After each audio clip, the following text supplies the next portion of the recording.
First, we use a blade to treat the wound. Then we use transparent glue to take a sample of the wound. Use non-woven fabric to glue and fix the bottom of the wound. Use leather glue to glue and fix the sample leather. Use fixing glue to seal the wound. Use 600 sand to grind off the excess glue. Use the dirt repair paste to fill it. Then we use sand to grind it flat. Use a ruler and pen to mark the hole position.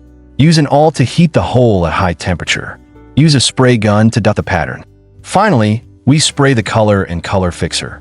This is the effect of the repair.